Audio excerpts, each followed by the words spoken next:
ये क्या अमेरिका? सवाल पूछ रही है दुनिया। डोनाल्ड ट्रंप, ये क्या?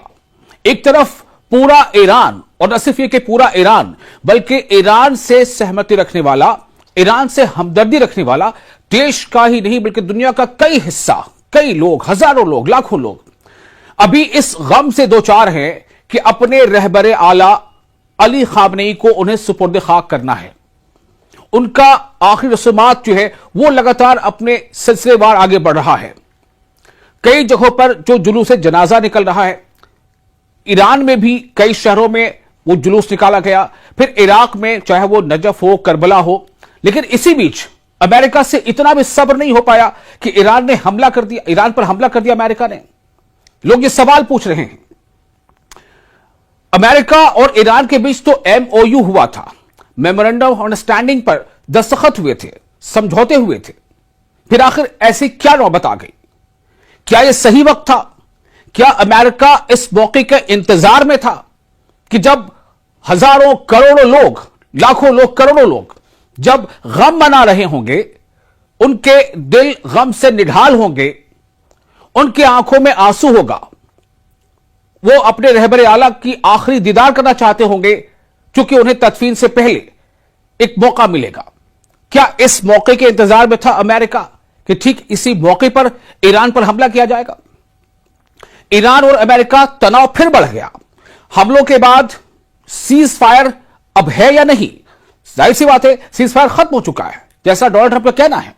अब कोई जंगबंदी नहीं है।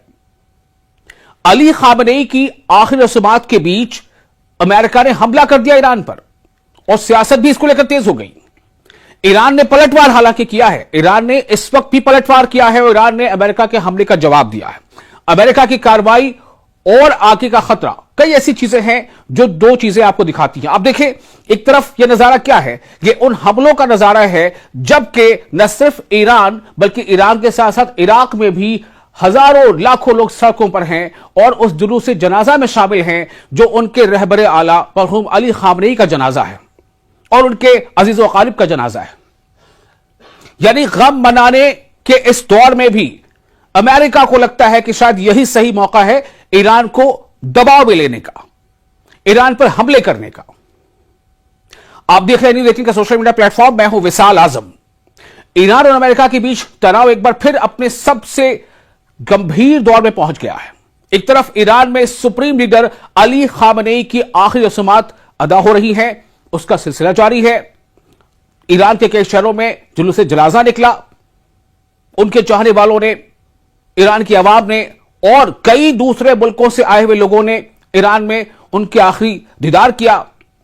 अब उनका जनाजा इराक के कई शहरों में है, नजफ पहुंचा, करबला पहुंचा। वहीं दूसरी तरफ दोनों देशों के बीच नए हमलों ने जो रीजनल एक संकट है उसे और गहरा कर दिया, इस बुहरान को और मजीद गहरा कर दिया है। ताजा सैन्य कार्रवाई क्या हुई, आपको इसके बारे में बताते हैं। ईरान का कहना है कि उसने अमेरिका के हमलों के जवाब में बहरीन और कुवैत में मौजूद अमेरिकी सैन्य ठिकानों को निशाना बनाया है।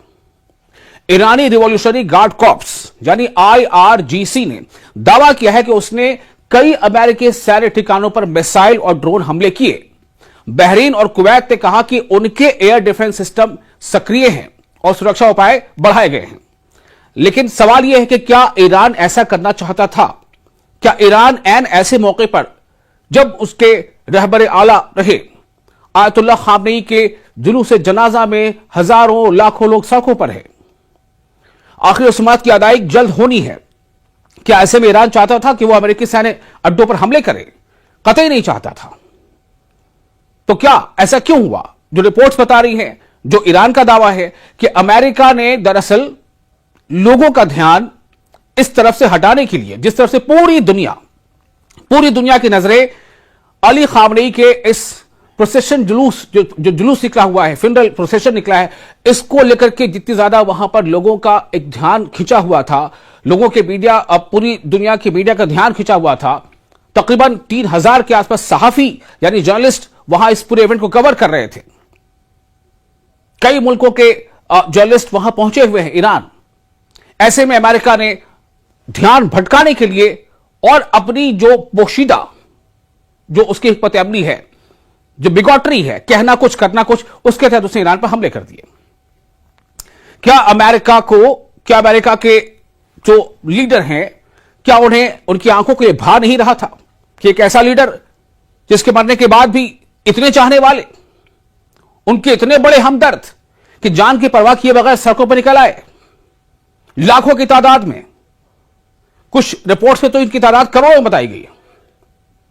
इससे पहले अमेरिका ने यानी जो कार्रवाई, ईरान का दावा है कि उसने जवाबी कार्रवाई की है, अमेरिकी अड्डों को निशाना बनाया है कुवैत और बहरीन में, उससे पहले अमेरिका ने ईरान के दक्षिणी इलाकों में, सदर्न इलाकों में लगातार दूसरे दिन हवाई हमले किए। रिपोर्टों के मुताबिक इन हमलों में बुशहर, चाबहार, बंदर अब्बास, सिरिक, जासक और अबू मूसा जजीरा जैसे इलाकों में धमाकों की खबरें सामने आई। ईरानी क्लेम के मुताबिक, जैसा ईरान का क्लेम है कि ईरान शहर में एक शख्स से ज्यादा की भी मौत हो सकती है, कम से कम एक शख्स की मौत हुई है।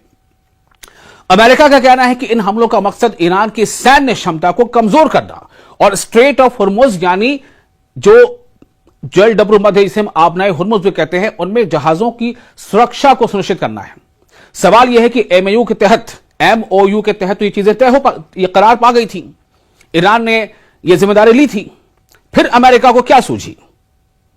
अमेरिका का दरअसल इल्जाम है कि ईरान ने इस अहम समुद्री रास्ते से गुजरने वाले जितने भी शिप्स हैं, कमर्शियल शिप्स, उनको निशाना बनाया था, यानी कुछ जहाजों को निशाना बनाया था।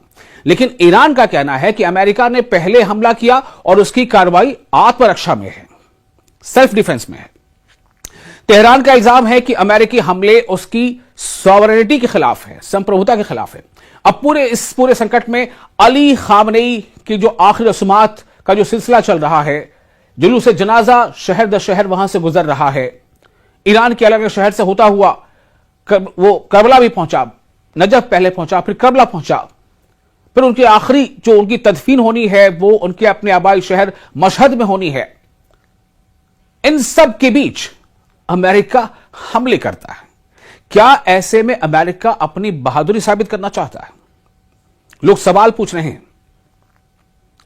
तो दरअसल अली खामनेई की जो आखिरी रस्मात का जो सिलसिला चल रहा है, इसमें एक बड़ा हम कह सकते हैं कि सियासी और जज्बाती पहलू भी सामने दिखाई दे रहा है। रिपोर्टों के मुताबिक अली खामनेई की मौत के बाद ईरान में कई दिनों तक गम मनाया गया, लोग शौक पे थे और शोक कार्यक्रम आयोजित किए गए। तेहरान में बड़ी तादाद में लोग आखिरी इस जुलूस में, जो फ्यूनरल प्रोसेशन है, उसमें शामिल हुए, जबकि बाद में यह जुलूस इराक के नजफ और करबला जैसे शहरों तक भी पहुंचा।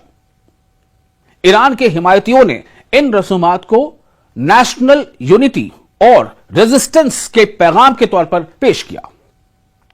दूसरी तरफ अमेरिका और उसके जो अलाइज हैं, उनके साथ तनाव जारी रहने से यह मामला सिर्फ एक आखिरी रसूमात तक सीमित नहीं रह गया, वहां तक महदूद नहीं रह गया, बल्कि रीजनल सियासत का हिस्सा बन गया है। अब सबसे बड़ा सवाल यह है कि आगे क्या होगा।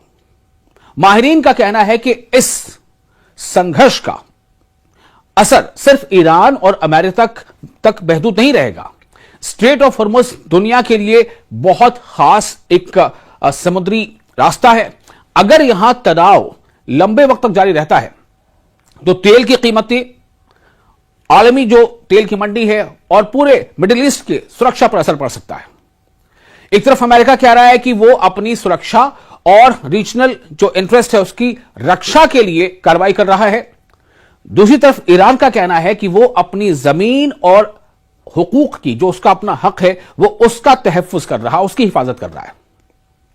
अली खामनेई की आखिरी रसूमात और उसी दौरान जारी ये मिलिट्री स्टैंड ऑफ, ये सैन्य तनाव, ये दिखा रहा है कि ये संघर्ष, इसे हम वॉर कर लें, छोटा वॉर, छोटी जंग कर लें, बड़ी जंग कर लें, ये हथियारों का नहीं बल्कि पॉलिटिकल, रीजनल इंपैक्ट और साथ ही साथ मुस्तकबिल की यानी फ्यूचर का जो पावर बैलेंस है उसकी ये कहीं ना कहीं लड़ाई बन चुका है। अमेरिका को शायद ये तकलीफ दे रहा है कि इतने दिनों के बाद भी, जिसे वो चाहते थे कि रिजीम चेंज करना, लीडरशिप बदलना, लेकिन उसके उलट ईरान की पूरी आवाम एकजुट और मुत्तहिद नजर आ रही है। और न सिर्फ ईरान की बल्कि ईरान की इस लीडरशिप को, जो ईरान की आवाम का कहना है कि उन्हें शहादत मिली है उनके लीडर को, इसके हक में दुनिया के कई देश जो है वो उसके हक में नजर आ रहे हैं। तकरीबन 100 या उससे ज्यादा देशों का डेलीगेशन तेहरान पहुंचा था आखिरी दीदार के लिए, इस फ्यूनरल प्रोसेशन में हिस्सा लेने के लिए। अब दुनिया की नजर इस बात पर है कि क्या दोनों मुल्क बातचीत की ओर लौटेंगे या फिर यह टकराव एक बड़े रीजनल वॉर का शक्ल अख्तियार कर लेगा। आपको यह वीडियो कैसा लगा? आप हमें अपने तासुरात, अपनी राय कमेंट बॉक्स में शेयर जरूर करें। आपका मेजबान मैं हूं विशाल।